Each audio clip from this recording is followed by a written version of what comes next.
for Him podcast. On this podcast, I talk about all things simple, whether it's life out here on our little hobby farm, how I keep it simple in my homeschool, or you'll always just hear a lot about Jesus, because I truly do believe the remedy for clutter and chaos in our world is Jesus. The more we desire Him, the less we naturally desire the things of this world, and the easier it is to live more simply. Today, I have a special guest once again for quarantine time. I have my husband, Steve Debuse, with me, and I'm laughing because we are putting this podcast up on YouTube as well, and we are video recording this podcast, and he is already being funny, and we're only 10 seconds in. It was a difficult time to get us to where we are right now. We need a blooper reel because it took us a long time just to set this up. So we are video recording and we are putting the podcast up regularly. So if you are listening and you want to see the video of my handsome husband, go to the YouTube channel and check it out. Before I start our conversation, I want to thank my podcast sponsor, Apologia. Apologia is a Christian publishing company. They have amazing homeschooling resources. Right now, there are tons of great deals that you can get for your homeschooling curriculum for the fall. They are Christ-centered, Bible-based, and they are really a good way to equip your family to defend their faith. So go to apologia.com. All right, are we ready to do this? I'm ready. I was ready already. Well, I figured that we did two of these already, I think, during this quarantine time. Quarantine's bringing us together. And I feel like, I'm pretty serious often on my Simply Living for Him page, on my devotionals. I've been doing a lot of heart stuff and all that, and I just wanted to do something lighthearted again for the podcast. So you have to get closer to the microphone. Oh, I feel like I'm right on top of it. I'll speak louder. Okay. Is that okay? Yes, that's fine. So anyway, I asked him to join me today, completely spontaneous again for the podcast, because I figured some lighthearted fun in the middle of what can be trying times. If you are having struggles, if you're dealing with fears or anxiety or just, discontent and worry and whatever, all of those things that all of us are struggling with. I've been doing daily devotionals. They're on the YouTube channel, they're on the Facebook page, and now they are in my brand new Simply Living for Him online community, which I am so excited about. I can't even tell you. It's been less than a week, and we have 330 women, probably more as of now, but as of this morning, who have joined our Simply Living for Him online community, which is like my own little online hub. We have Bible studies and scripture memorization and scripture writing challenges, prayer groups, fellowship. It's amazing. I will tell you more about it, I'm sure. I've been talking all about it on my social media this week, but the daily devotionals are also going up there. There's a whole group in there just for daily devotionals. So it's like an online hub where you can join different groups for different things. We're starting a Bible study this Monday, May 4th. I would love for you to join. So go to simplylivingforhim.com/community. It is completely free to join. We're just so excited to have women there. If it's free, it's for me. No, because you're a man. I know.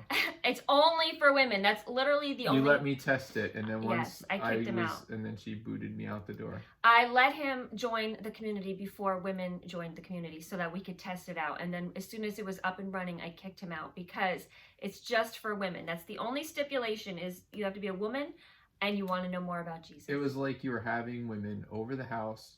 And you said to me, time for you to leave. Can you help me clean? And then once I helped you finish cleaning, you're like, oh, someone's at the door. That's so true. Go out in the barn and do something. That's so true. It would be like having company and saying, help me get ready, help me clean, help me get the food prepared. But when they get here, I need you to go out to the barn.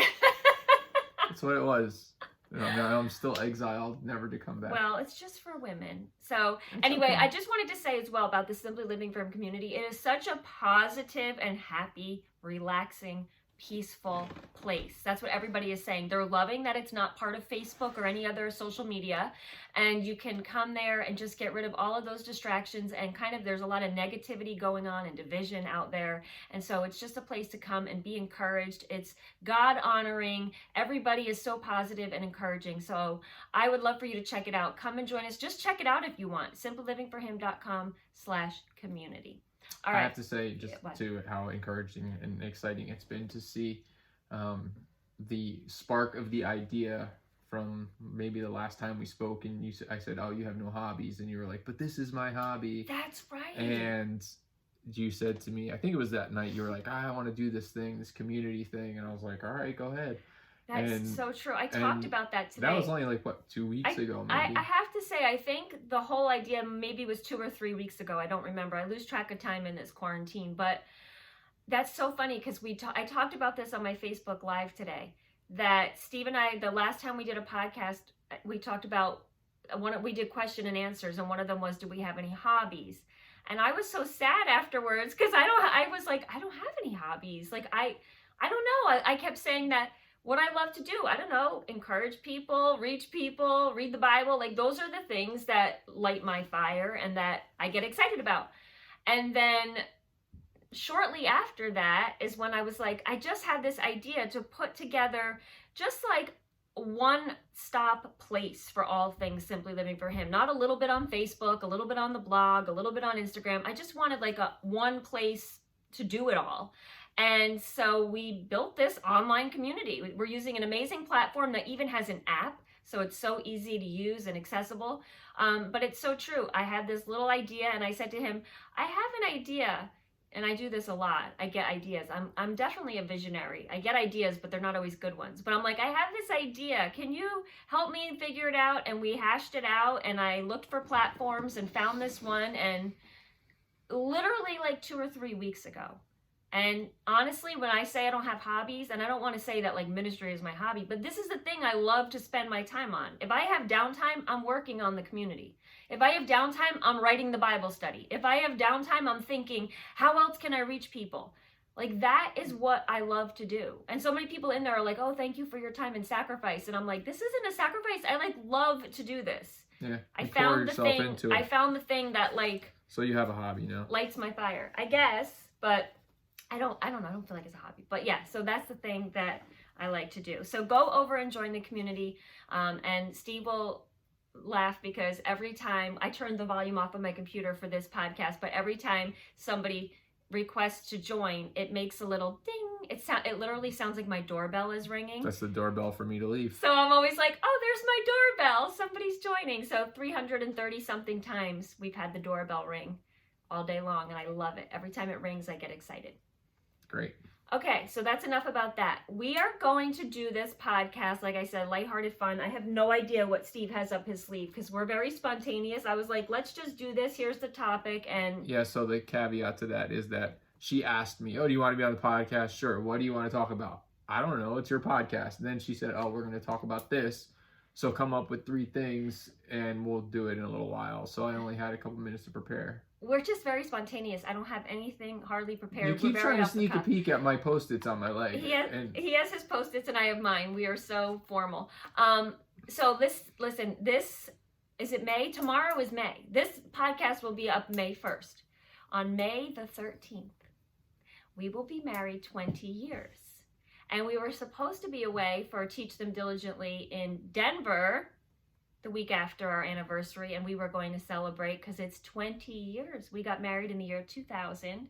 That's crazy. And here we are in 2020, and we were going to talk about on today's episode things that we have learned. I had to think about it a second. Things that we have learned in 20 years of marriage. I have no idea what he's going to say. He has no idea what I'm going to say. Quite frankly, I don't really have much of an idea what I'm going to say. But I told him we'll go with his things first, what he's learned. And so, I'm not looking at your Post-its. So, yes, May 13th, we'll be married 20 years. And so I thought this would be fun to talk about what we have learned in 20 years of marriage. I will say we are not marriage experts. I am not here to give marriage advice. I don't feel like we have this like everything together. So I'm not trying, but we have a good marriage. Does it have to be like all marriage related, or could it just be in general, like family stuff and whatever you want to say? I said anything you've learned in 20 years of marriage. Now, It's really hard. When I sat down to write this down literally like 10 minutes ago, a bazillion things came to my mind. Like I didn't even know how to narrow it down. Wow. So it was harder for me because I was like, I've learned so much, but I think if we start with one of yours, that'll probably get us going. All right. So what is something that you have learned in our 20 years of marriage? I sound so old when I say that. 20 years of marriage. Yeah. I don't feel old. But let's No, see, I don't feel old either. Yeah, what are you talking about? Except my back when it hurts all the time. Yeah. Well, that's just what comes with the territory. All right. So. Don't forget the microphone. Oh yeah, I'm sorry.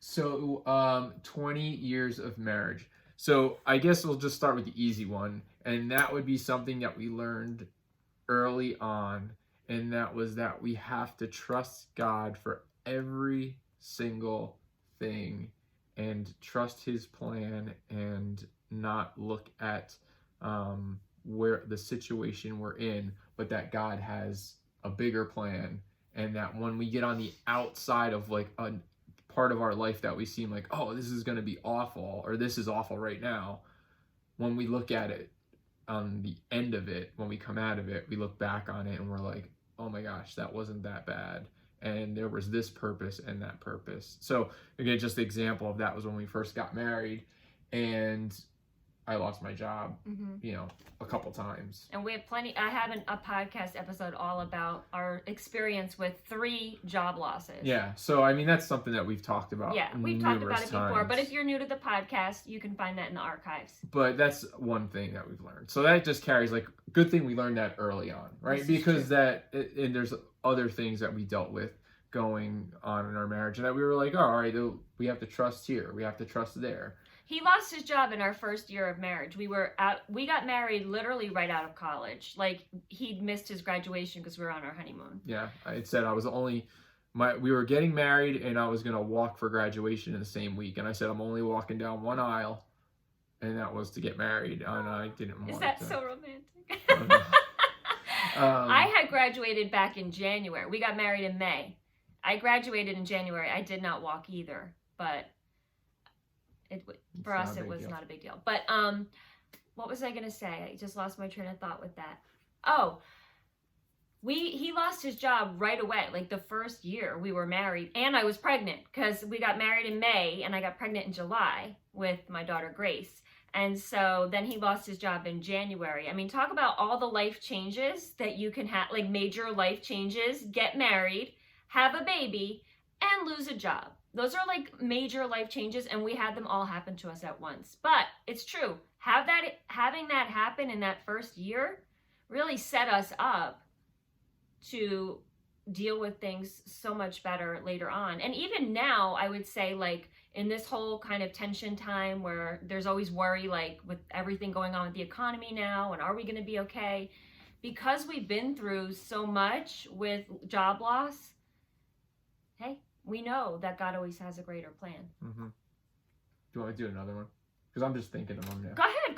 Oh no, this is something else that I always say that I had a professor in college, and he taught typography, and I always thought that typography was kind of, like, we have computers, why do we need? But I appreciate it now.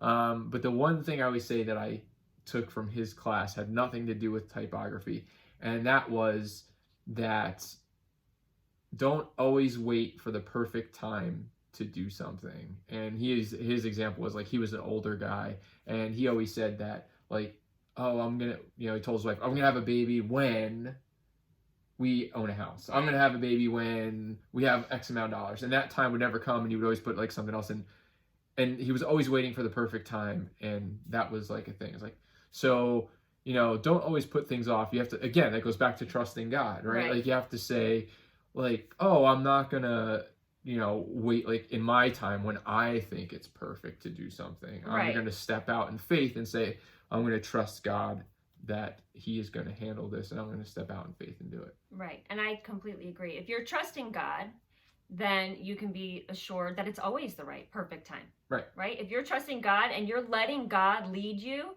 then it's the perfect time because it's in God's timing and not your own. The world will tell you, wait for you have this amount of money. Wait, like, we didn't have a special ring. He didn't spend, well, that is a special ring. It was his grandmother's ring. Yes. He didn't spend any money on it because we were young. Why spend money on, like, people spend like so much money.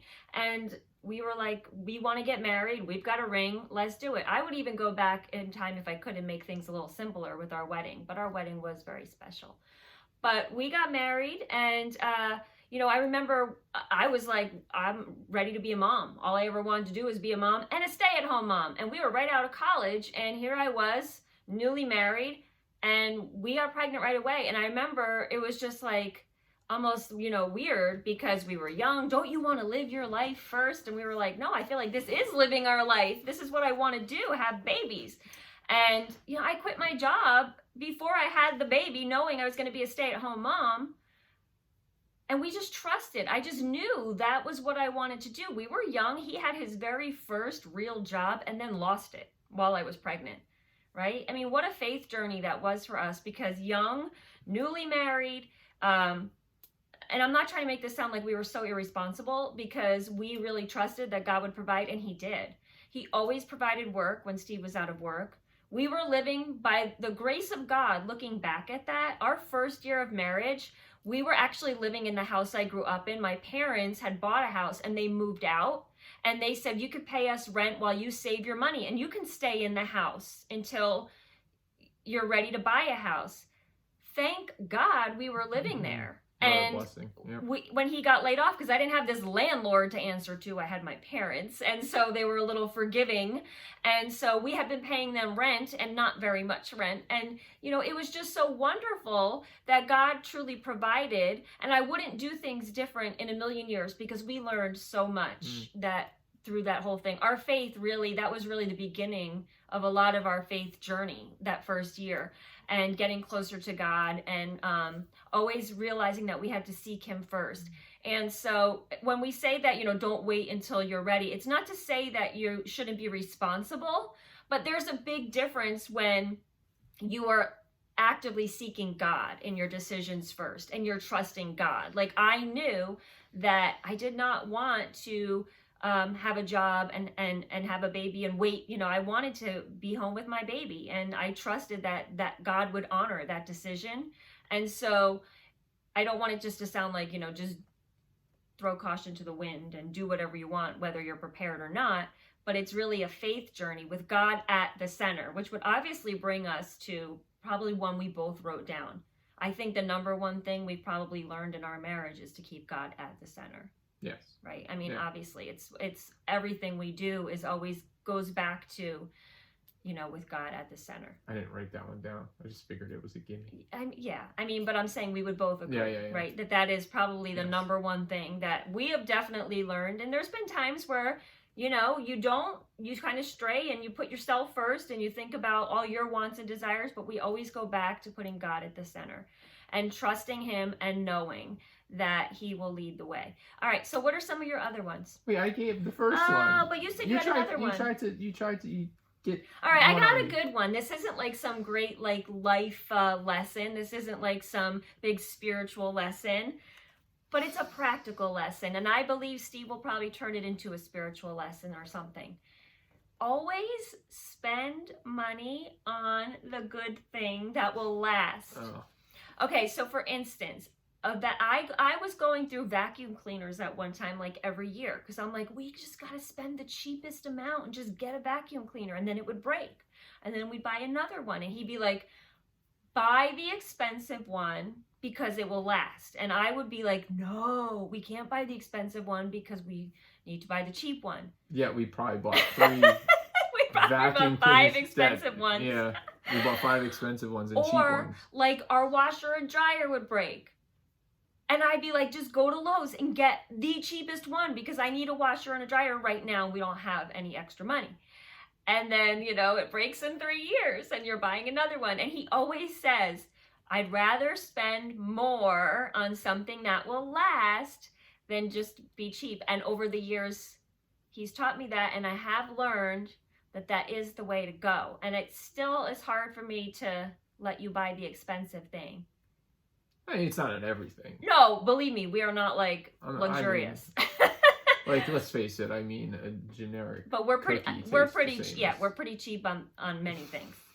This is true. I just think equipment. But when you're things buying that we're something buying, like an that's- investment, or something that, like I said, like an appliance, or he has taught me that. And so, like I said, that's not a big life lesson, but I think it's a good lesson that I have learned, because I'm always cheapo out and like just buy the cheap thing. Right. And then you end up fixing it, or it ends up breaking, and you have to replace it. And then we just end up buying a new one anyway. So you might save yourself money if you listen to Steve and buy the more expensive one that will last longer.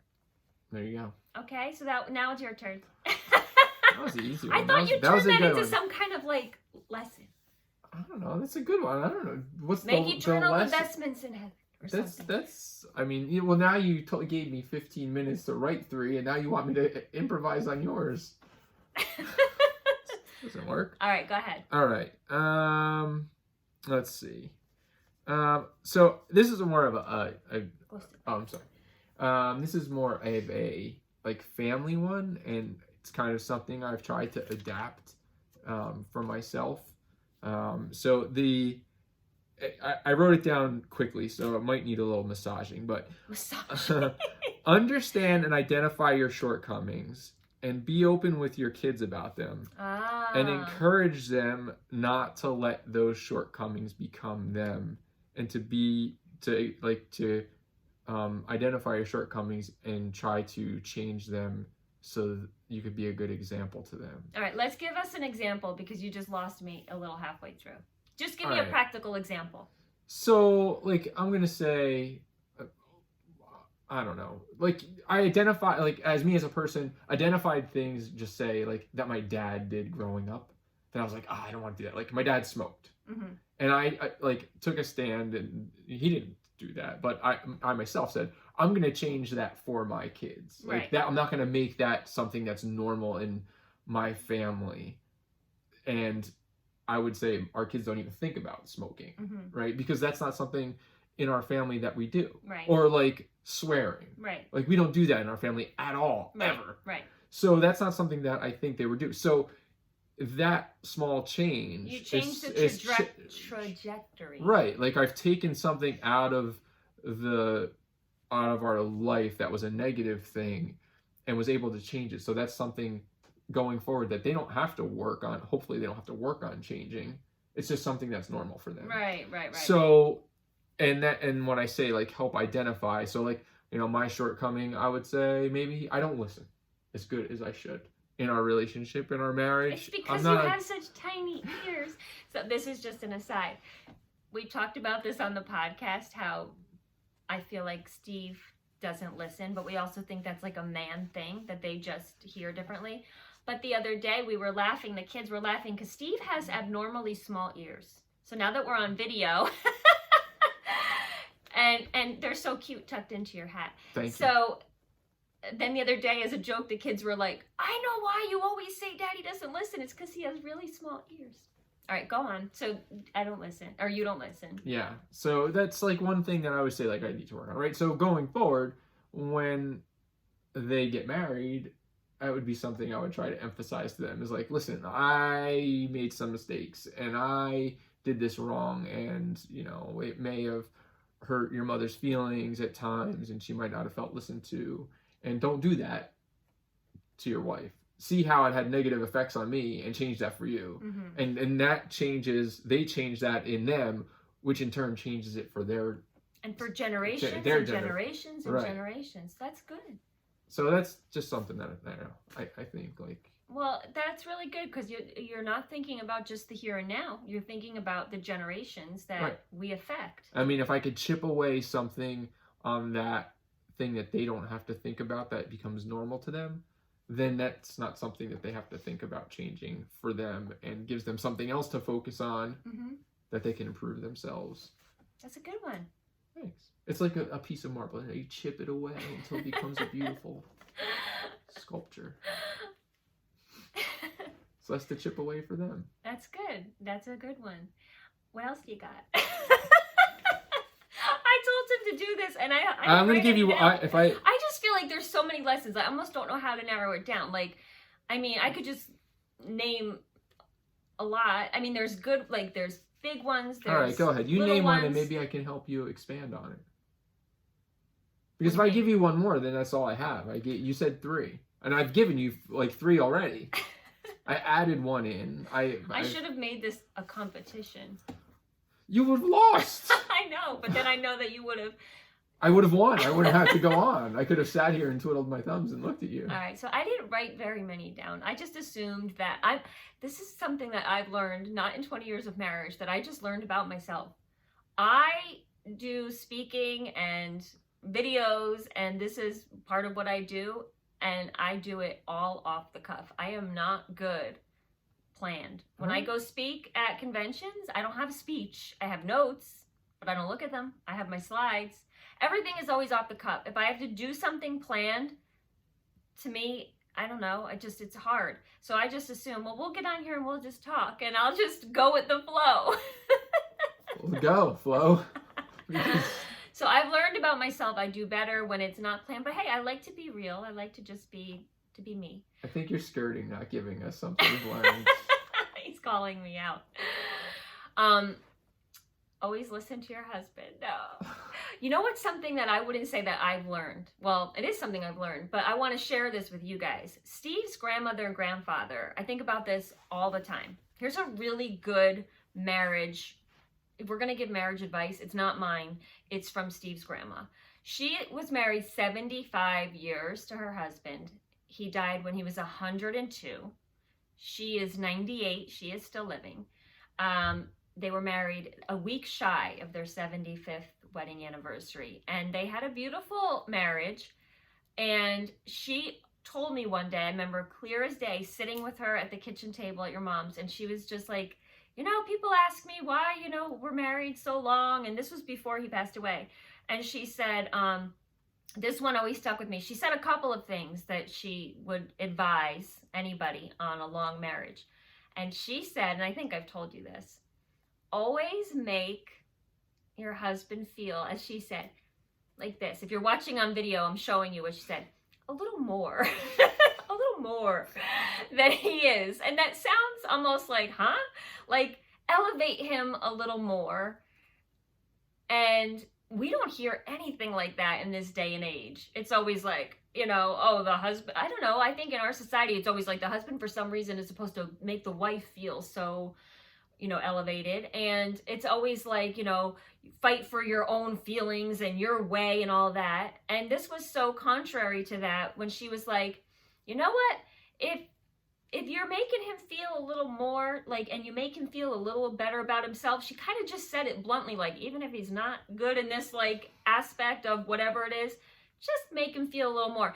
And I thought that was such a picture of, what it says in the Bible about putting others first and considering others above yourself. And there's so many verses, but in Philippians it says, consider others above yourself. And just that it's kind of like that selfless act, because nowadays we all have our self-esteem and I want this and you should treat me well and all that. And this isn't to be in an abusive way or something, but just let's elevate the other person a little bit. What harm can it do but to make them, just to puff them up a little bit? I don't know, not in a bad way. She didn't say in a bad way, you know what I mean?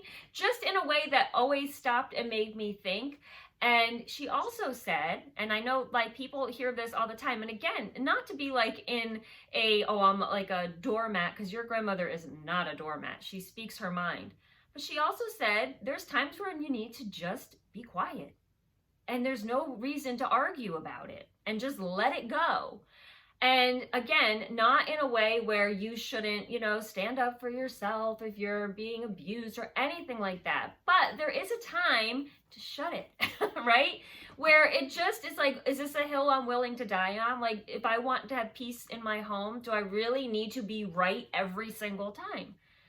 And I just thought that was such a beautiful picture of what marriage is supposed to be, in putting another person first. Because I think, quite frankly, in our day and age, definitely outside of, Christian circles, people in our society are taught that your needs and your wants are what's most important, and your spouse is supposed to meet those. But then you have two people I want my way and the other one wants their way. And then we wonder, why there's so much discord in marriages. So Steve puts me first all the time. I would say he is like his grandmother. He probably does elevate me when I don't deserve to be elevated.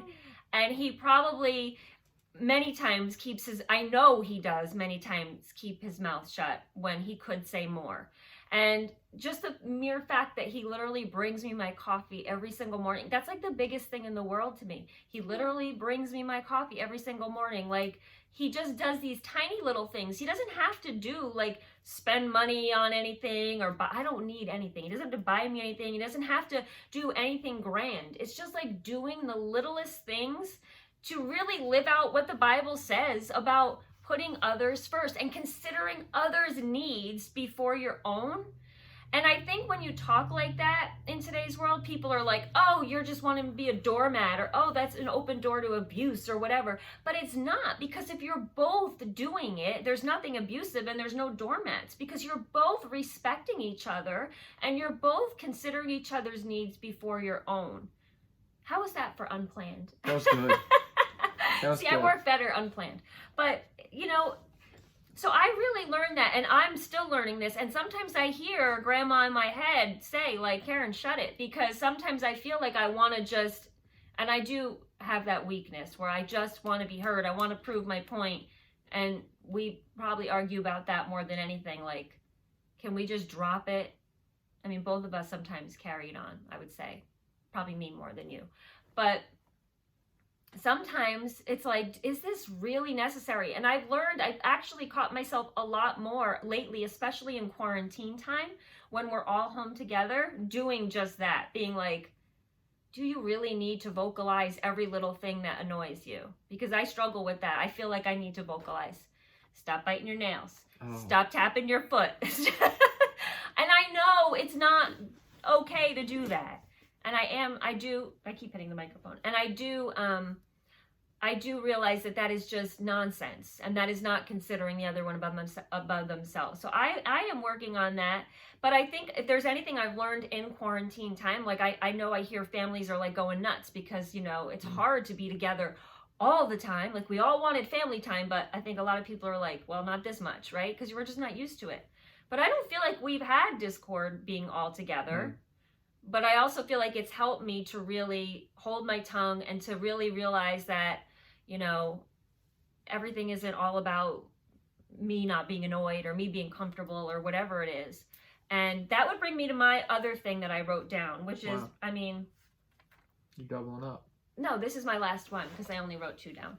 But I gave you 3 because I talked about what Grandma said. Number 2 is my grandmother's. You just expanded. But I learned it in marriage. I learned it during these 20 years, which you said. Anything we learned during these 20 years. I mean, there's so many things. I'm sure I could come up with more if you get my mind going. Sure. But honestly, what I think I've learned in marriage or in these 20 years is, and I would say that you would probably say the same, our marriage and our family and our life together, it's not about me and what I want, which I know when I was a young 24-year-old getting married, that's what I thought it was about. Oh, this is going to be all about me and my happiness and my happy ever after.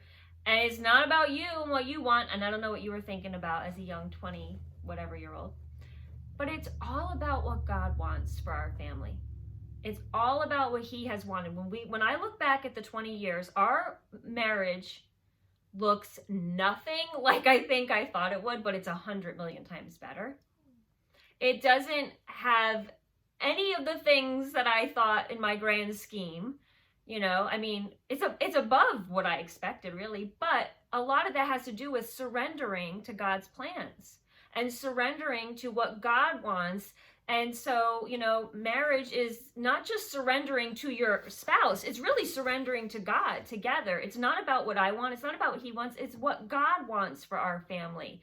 And maybe the circumstances aren't ideal. Many seasons you go in and out, like job loss and hard times and different things. And I talked about this a lot in my devotional videos lately. It's not about changing the circumstances that you're in. It's about you changing in the circumstances. And that's what I've seen in our marriage is like, these are not the circumstances I thought we were going to have. And like I said, they're far better, many of them, but there were hard seasons. but he has changed me so much in the circumstances, which is far more important than God, giving us an easy, comfy life. Mm-hmm. If you hadn't lost your job and we had everything so easy, I wouldn't have changed in those circumstances. Right. So I want everybody out there to remember that, whether you're, listening to this and you're married or not, because this is a life lesson for all of us. I mean, all of these things are life lessons for all of us. What Grandma said about putting others first, and, about it not being about me, but it's really about God. He's writing our story. I thought I was writing my story as a young bride. He thought you were writing your own story, what it was going to be. But it's really about God has written our story. And it is far greater than if you had told me 20 years ago that we'd be doing any of this now. I can't even. I'm going to cry. It's far above. It's like Ephesians 3:20. It's far more than I could ever ask or imagine. And so marriage isn't about what I want or he wants or me writing my story or him writing his story. It's really about God writing our story. And I think as you were saying, I was just thinking, we have to turn the pages of the story together. Because if you read ahead, That's a good one. And I'm a slow reader, and I'm a couple pages behind, then that's not going to work. And the story He needs is to a be slow reader. The whole family, except Grace and I. It's all the men in this family are slow readers. And sometimes, we need to be on the same page so that you can explain what's on that page. And we can say, oh, let's talk through this, instead of you saying, I saw that already, and I'm moving on. Or like, hey, wait, yes. I didn't get to that part yet. And sometimes that means, like I said before, putting others' needs above ours, slowing down a little bit and reading the book together. Yeah, and God has a plan for us both. Yes. Together. Yes, together. He brought us together to reveal the story to us. Didn't bring us together to say, here's... Right. We have to work as a team. Absolutely, because that's what marriage is. You are one now, right? And that's the thing. Many people in our society, that's what they forget. Or they don't, maybe because they're not, following really biblical principles of marriage. It's one person wants one thing, another wants another thing, but we forget that a marriage is, you are no longer your own self. Mm-hmm. You are truly like a new person together, and that's what you go forward on. And that's why I think there gets to be so many rifts. And that's why I think your grandmother's advice was so good, because, it's that whole like elevating a little bit and keeping the peace a little bit, because you're unified. You're not just doing what you want, because that's not a marriage then. Mm-hmm. Do you have anything else on your list? I do. I have one more. Okay, let's hear it. So the last one I had was... Oh no, why? You're making a face like, I can't tell if it's like going to make it like, it's like a serious one, or you're just not happy with it. I don't know. Oh, no, okay. I'm not. I don't know. That's another thing I've learned. I read way too into it. He's like, I'm just talking. I'm like, no, you're making a face. You mean that? Do other women out there do that? I'm like, you're making a face. I figured... There's a face. Here's this one. I figured it out. I know your intentions. He's like, I'm literally just reading off the paper. Yeah. See, she made a whole big thing. She had me like, is it a good thing? Is it a bad thing? I was like, oh no. I looked down at my leg to see what I had written. And I thought to myself, is this going to be a good one to finish on? That's basically what I was thinking. You had me pegged as it being a... I know. My mind needs to just be quiet. Okay, here's Just Grandma listen. telling me, shut it, Karen. Be quiet. Elevate. Okay. Love, let's hear what wonderful I don't think it's wonderful. thing you have next. All right, so this is the thing. And this is a little illustration too. So understand that the lens I see things through is not the lens that you see things through. This is true. And my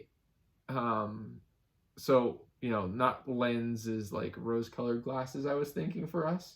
I was thinking more of the fact that you see things, you are, like we were talking about that, what is it, an anagram? The anagrams, yeah. So, this is the Steveagram. Okay. You are a microscope, and I am binoculars. You came up with that in like 2 minutes? Yeah. So, I tend to walk around the world looking at the trees. At the same time. And if you guys aren't watching the video, now you need to go to YouTube because we both just made our binoculars. And I tend to walk around life looking at the trees, and binoculars are something that you usually use for fun. You look at birds. You made all this up on the spot. Yeah. So you look at birds, Pastor you Steve. enjoy the scenery. That's me. I enjoy. Oh my gosh, this is so true. I enjoy looking through the binoculars and seeing things. You know, I might miss things that are right in front of me because I'm looking through the binoculars. I didn't get this so off of true. Grandma or And anything. I totally made this up myself. And then he's gonna tell me I'm a microscope. You, on the other hand, are a microscope. I analyze everything. You analyze everything, like my facial expressions. You tend to see things very small, and you analyze what's in that I don't little... know if I see things small because I look at the big picture at everything. Well, but you start small, and you tend to pick the things apart. The analyzing I get, You pick things apart. And a microscope is more for technical, and it's more scientific. I'm not saying you're scientific, but I'm saying like, really no, but like, you know, you're focused. That's it. You're focused. You exactly like your community thing. Mm-hmm. You said, "Oh, I'm gonna, do this thing. Boom. Let me get to the microscope, and I'm gonna narrow it down. I'm gonna focus, and I'm gonna boom, boom, boom." There is no way you could have put that together in 2 weeks. Next day, Steve, I wrote a Bible study. I got all this stuff. I designed the whole community. Okay. I am very focused. That's so true. When I almost look at that community, I'm like, how did this happen? Well, I know that it was God. But I think if that was you, it would have taken you a long time. Not because I'm better at it. It's because you just would have I get really focused and you don't. We all know that. Yeah. Okay. That's look, a pileated woodpecker. Right. That's what I'm trying to say. Yeah. It would not. Yeah. Okay, go on. So no, that was pretty much. So you're the binoculars and I'm the microscope. How romantic. Yeah. Your parents are peanut butter and jelly. We're binoculars and microscope. Yeah, my parents are so cute. They're married 50 years. They're going to be married 50 years in June, and we can't have a big party right now because of the quarantine. But they call themselves peanut butter and jelly because they do everything together, and they say they're like peanut butter and jelly. So that to me is really cute. But Steve's saying that we're binoculars and a microscope. It's all about the romance. It's cute, but it's true. It's true. Right? It's true. And I mean, you only gave me 15 minutes to think about it. I thought that's really good. So imagine you gave me some time. Because it's true. I will zoom in on what's going on right now and analyze and all that. And you're just like, I'm just out here to enjoy the scenery. Yeah, I just want to see the big picture. I just want to kind of, mm-hmm. It's just how it is. All right. Binoculars and a microscope. So, I mean, sometimes I have to look at the microscope. I'm like a petri dish, I didn't say you were the petri dish. You said you were analyzing the petri dish. You look at beautiful birds and woodpeckers and trees, and I look at bacteria. No, but yeah, you know what I mean. I do. Anyway, that was a very good point. Well, that was really good. I think we should end it on that because that was just so... You're good at illustrations and analogies. Oh, thank you. Wait, does that mean it's not true? You're just telling me that? Now he's going to think I'm...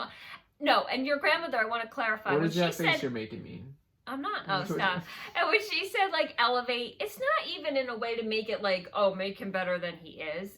Just kind of squash your own pride and just kind of let him be elevated kind of thing. I don't want it to sound like she was oh, just make him feel good even though he's a schmuck, because certainly you're not.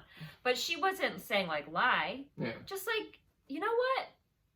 Make him feel good. You know how you do with your kids? Good job. And I'm not trying to compare you a kid, but you know what I mean? You have that instinct that you are rooting for them. Yeah. That you are wanting only the best for them. That they are truly the cutest, best little kid you ever saw. Because you're their mother. That's like how you feel. That's how we should feel that's how we should feel about our husband. And I do tell you that you're the best husband in the world. But you know what I mean? It's that same kind of, I think, elevation that she's talking about.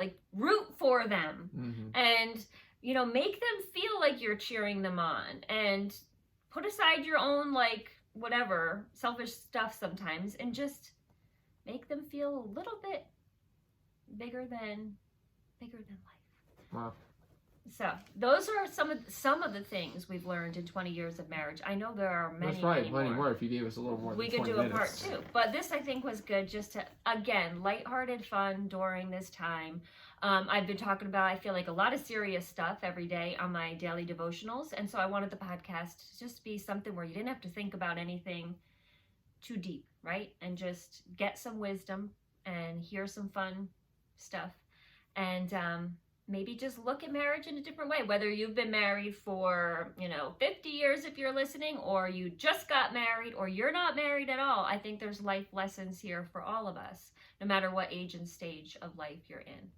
Do you have any final thoughts, since you're so wise with the binoculars and the microscope? Elevate. Now every time I say something to him, he's gonna do this. He's gonna think I'm elevating, but like this, I'm doing that. But anyway, so 20 years of marriage, and we hope for 20 million more. Wow, that's a lot. And we'll be celebrating here at home in quarantine time, but that's all right. Things will start opening up, and we'll get to go out again. We want to go back to our honeymoon. We went to Santa Fe, New Mexico. Yeah. And we would like to return when all this is said and done, since I have travel credits to use, since my speaking events were canceled. Yeah, so we get to go there. So anyway, thank you for listening. Again, if you want to join the Simply Living for Him community, go to simplylivingforhim.com/community. It's a wonderful, wonderful, encouraging, positive, God-honoring, joy-filled community. It really is. It's one of the ladies wrote today, I feel so peaceful when I'm in this app, and I was just so grateful for that. And so again, if you're listening, this is also available on YouTube, and you can listen to this on the podcast, or go watch the video on YouTube. Subscribe to the YouTube channel. The devotionals are also going up there. Anything else you want to say? No, we have 47 minutes. I know, we went long, so we're going to end this now. But I hope you enjoyed listening. Let me know, share this, or tell me if you liked it. Email me, comment, wherever you're seeing it, and let me know what you think. Let me know what you've learned in your... Oh, yeah, maybe somebody could share something with us. I'd love to hear what you guys learned, so we can continue the conversation. Reach out and let me know. And until the next time, I wish you blessings and joy.